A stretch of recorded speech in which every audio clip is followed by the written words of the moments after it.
Okay, well, thank you so much, Josh, for joining today. Today we have a special episode. I haven't done one of these interview sessions in a while, but when Josh reached out about his company, Arborist Now, I've always had Yeah. personally a lot of questions related to kind of the landscaping, but also just things related to what is the process of even cutting trees and what is the general cost of such projects.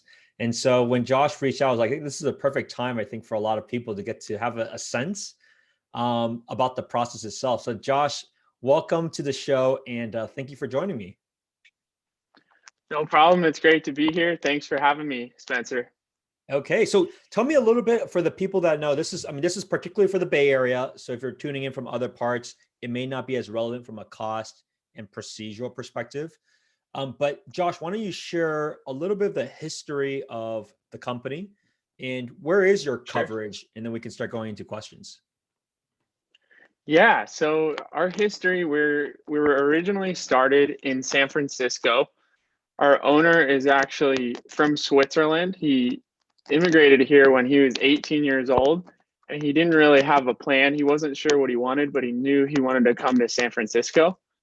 So it's a really interesting story, and he wasn't originally planning on going into tree work or landscape work at all. He was just started to do it a little bit on the side to kind of help pay the bills and allow himself to live while he pursued other things. And he started growing a small team, and people really liked his work. That started to grow into a company, and that was not his plan at all. And that was about 15 years ago. And now here we are, we're about 25 to 30 people in size. So we're still relatively small, but we've been growing a lot over the past few years. The area cover, we still cover San Francisco. That still probably accounts for, I'd say, at least half of our work. But over the past few years, we've really been expanding into other parts of the Bay Area. Like we cover the entire peninsula all the way down into Santa Clara County as well. Um, the entire East Bay, and then also Marin County. So really, almost the entirety of the Bay Area, and we're still looking to continue that pattern of growth. Um, so I hope that answers your question. It does. So Uh, walk us through in terms of um, are most of your clients hiring you guys to maintain or trim trees, or do you find more of the project of actually removing it and maybe planting something else? Like, where do you kind of see the like? How do you just split the yeah, business actually is? yeah. So we do everything from the very smallest landscape work. It could even be the smallest shrubbery you have, all the way to the very largest tree removals and everything in between. I would say we do a little bit more on the maintaining and tree pruning side.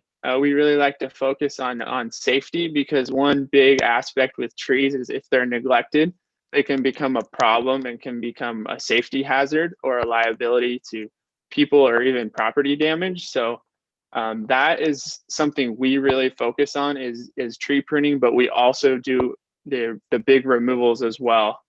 So it's a good balance of all that, and we even have a landscape division that focuses on the landscape maintenance side of things. So it's a combination of a lot of things.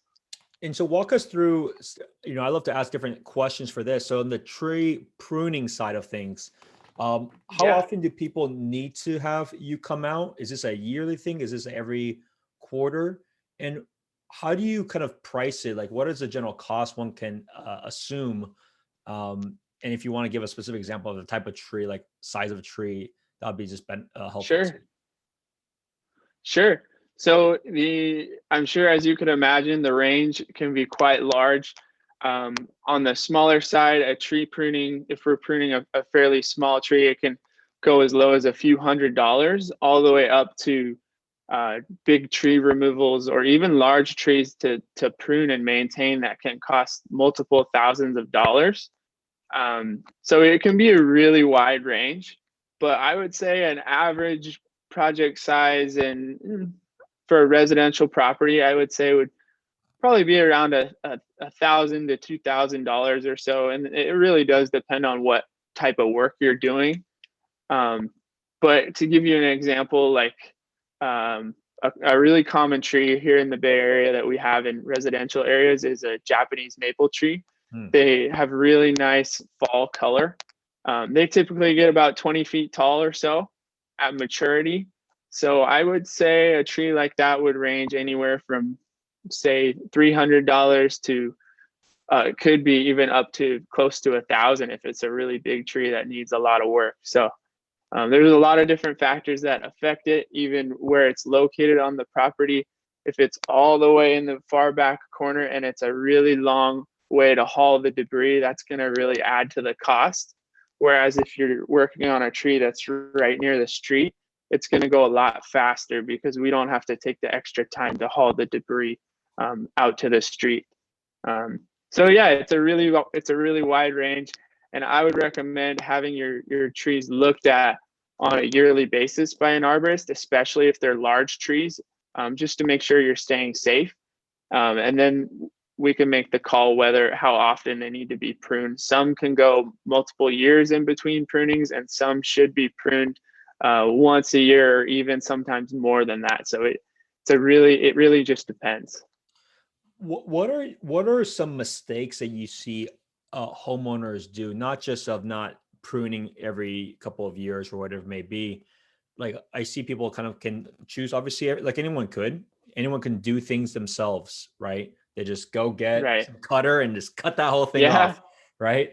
What absolutely. what are the mistakes people are making by doing that? I mean, is it just cosmetic? Like it just doesn't look as good, or is there anything else that people need to be concerned about if they just cut it because they just want to Yeah. not worry about it for a while? Yeah, so I totally get people wanting to do their own work. Um, I'm a little bit like that myself, trying to do things myself before I ask for help. But it is important to keep in mind when it comes to things like tree work, it can be harmful if you don't do it the right way to your property, and it can even create an unsafe environment for you. For example, if you misprune a tree, the tree can actually respond to different ways, and you want to prune it in a way that it's going to respond well and have a nice future. And if you misprune a tree, there's potential that it will respond with um, a type of growth you don't want. An example is topping trees. If you and we see that a lot is people want to top their trees, and it's really not the right way to do it. And we see a lot of poor pruning practice that way, and it can lead to safety concerns because the type of growth it responds is actually much weaker than a properly pruned tree. And that's much more likely you're going to see branches break off during a storm or a high wind event, which we've actually seen a lot of that over the past few weeks. And that's just going to create an unsafe environment for you and your property. So I definitely recommend doing it the right way, especially if it's a larger tree, because they have more potential to cause that harm and damage. Got it. And so another question is related to roots, right? Roots can get Yeah. into blocking sewer lines. It can even worse affect the foundation, which would be really bad. Uh, how Right. how do you actually solve these things? Like, what is the actual solution? Let's say they know it's affected the sewer line. Maybe let's talk about that scenario. And what Hmm. if it's going to the foundation? Like, what are the solutions to stop this from getting even worse? Right. So that's definitely an issue we see a lot when we're working with other industries, especially the real estate industry. Is roots can have an impact, like you mentioned, on sewer lines, on the foundation. Uh, the roots they really want to go to where the good soil is, and so if there's a leak in the sewer line, then the roots often find their way in. Mhm. And to answer your question, a way to deal with that, it's very difficult to predict because we don't always know what's going on underground. um, Unfortunately, a lot of times what is done is roots are severely cut, and it's you just have to be very mindful if you're going to do that, to make sure it's not a really large tree, or it's not too close to the trunk, because the closer you are to the trunk that you're cutting those major roots, you're taking away the tree, part of the tree's stability. So you can really create an unsafe environment for you if those roots are cut and the tree is left standing. Because if it's a large tree, you could potentially be taking almost half of its like stability away, and it's going to be much more likely that it can fall. So if you're ever unsure, I would suggest talking to an arborist before you cut roots. And this is something I say to contractors all the time, is call me if you ever are unsure, because I can take a look at it and let you know if it's safe to cut certain roots or not. And every situation is really different. It's hard to know like one way or another without getting the opinion of someone that's dealt with this before. So. And what tools do you use? So like you are there, you go to the tree, and what do you actually Mhm. do? Like walk us through, if someone's not there with you, what are you actually measuring? How do you measure? Like what tools do you use to measure? Like how do you know outside just looking at the tree itself? As far as all parts of the tree, or the roots, or More the root side um, of things. Like how do you know that okay, the root is, oh, it's getting to dangerous territory? Like is there a tool that you can yeah. see like almost underground, or you have to dig things up? Yeah, unfortunately, the only way to see it is to dig things up. We can often see signs of it through, like, for example, concrete cracking. It often means there's a root going under it, or sidewalk upheaving, uneven terrain that it wasn't always like that. It usually indicates that there's a root, but the only way to confirm that is to actually dig and see what's causing that. So, yeah, unfortunately, that's the only option. But um, it'd be interesting to develop a technology. I wonder if there even is any out there where you can see exactly where the root systems are and what the cause is. Interesting. And are there specific cities that require permits to either trim a tree? I don't think you need permits to trim trees, do you? That is a very good question, and every city is different. So um, most cities, you do need a permit to remove trees.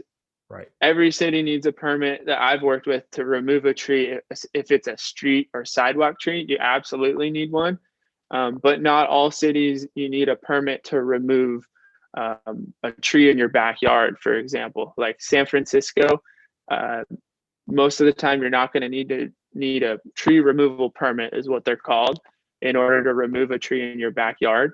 But a lot of other cities, even if it's a small tree, you may need a permit in order to remove the tree. So make sure to check your city's website wherever you are before you remove a tree, to make sure you're staying within the law, because they do have fines associated with this if you don't follow the rules. So um, talk to an arborist, or look on your city's website and talk to them to before you do that, to make sure you're staying with the rules.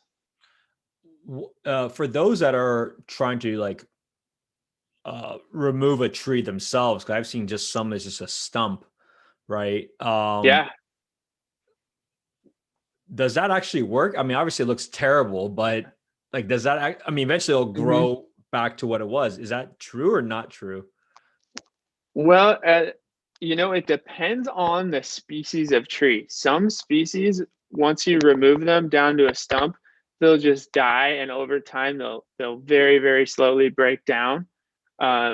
Or some species, you do cut them, and then they'll almost immediately start to sprout back and can turn into another tree or a shrub. It's usually the structure is a little off, but we do see that a lot. Like, for example, there's a tree called a blackwood acacia that will almost always resprout, or a eucalyptus. They often resprout if you remove them, whereas something like a pine usually dies once you remove it down to a stump. So it all depends.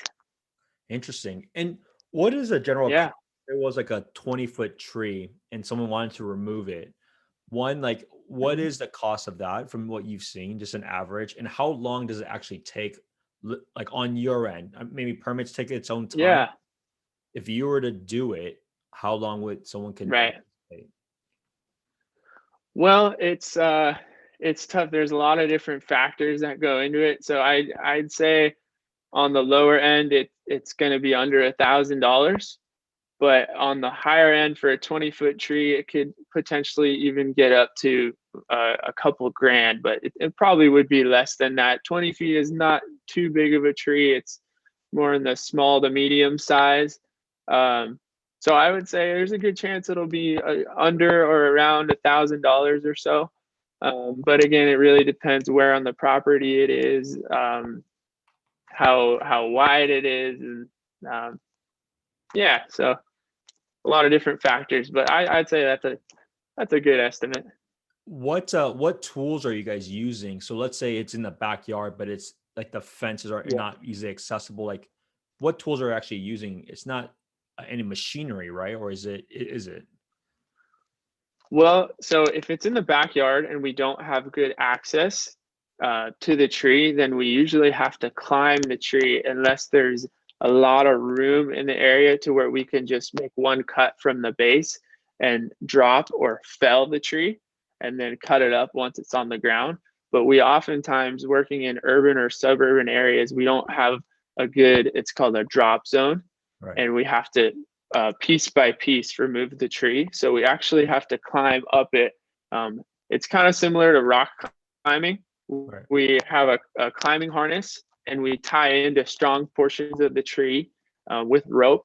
And then with a chainsaw, we make cuts to piece out the tree and either drop it safely down, or if there's a really tight area or lots of what we call targets or objects or property in the way, then we'll have to tie those cuts off and lower them or rig them down safely to the ground. Interesting. And um, Yeah. how long does it take to remove a 20-foot tree? Like, what's the length of time one can expect? Yeah, I would say a 20-foot tree could go as quick as an hour Oh, or wow. even up to 3 or 4 hours or so. Um, And that's full extraction or as you, well. yeah. So removing to ground level, not counting the what we call stump grinding, that would be another service, and that's another good thing to bring up is when we do a tree removal, we're typically removing it and making our final cut as low to the ground as possible, which will be a few inches off the ground. And then oftentimes we are doing stump grinding because just having a stump there is not very aesthetic. And Mhm. also sometimes people want to replant different trees or landscaping in the area. So we do come in with what's called a stump grinder machine, and it can like chip away at the stump, and you can go well even a couple feet below grade level with it if you want to do something with that space in the future.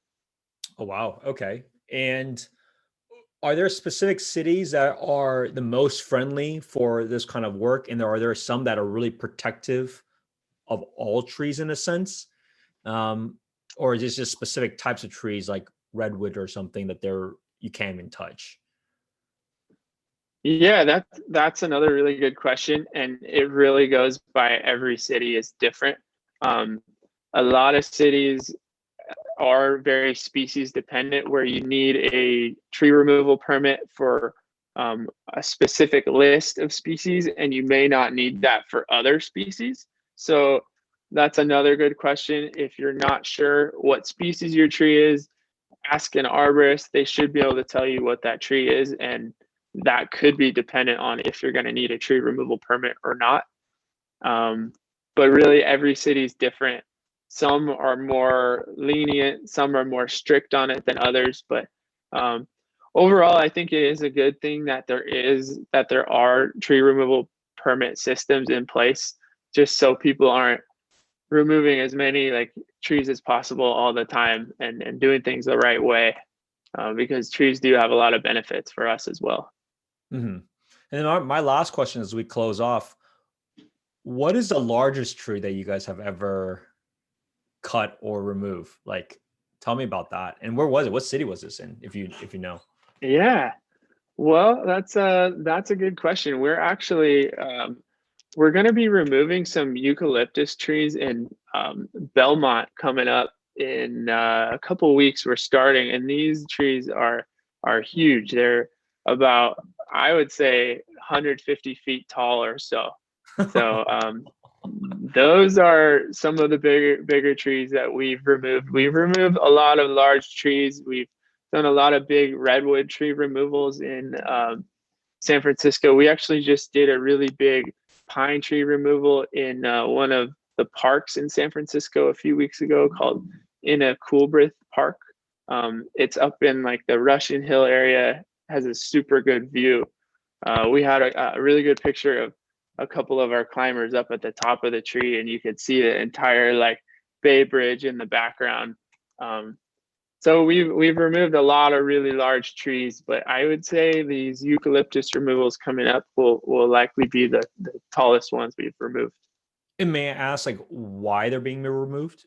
Is it because of a view? Like, what's the reason for this one? Yeah, so these eucalyptus trees are right behind a residential area near the back fence of a few homes, and they've had some issues with branches breaking and falling.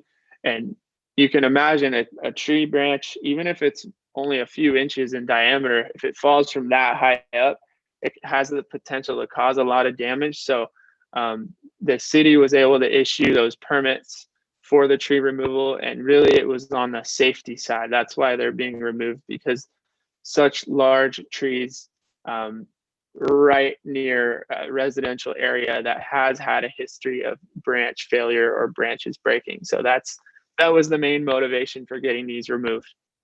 Wow, that is interesting. Yeah. Sure.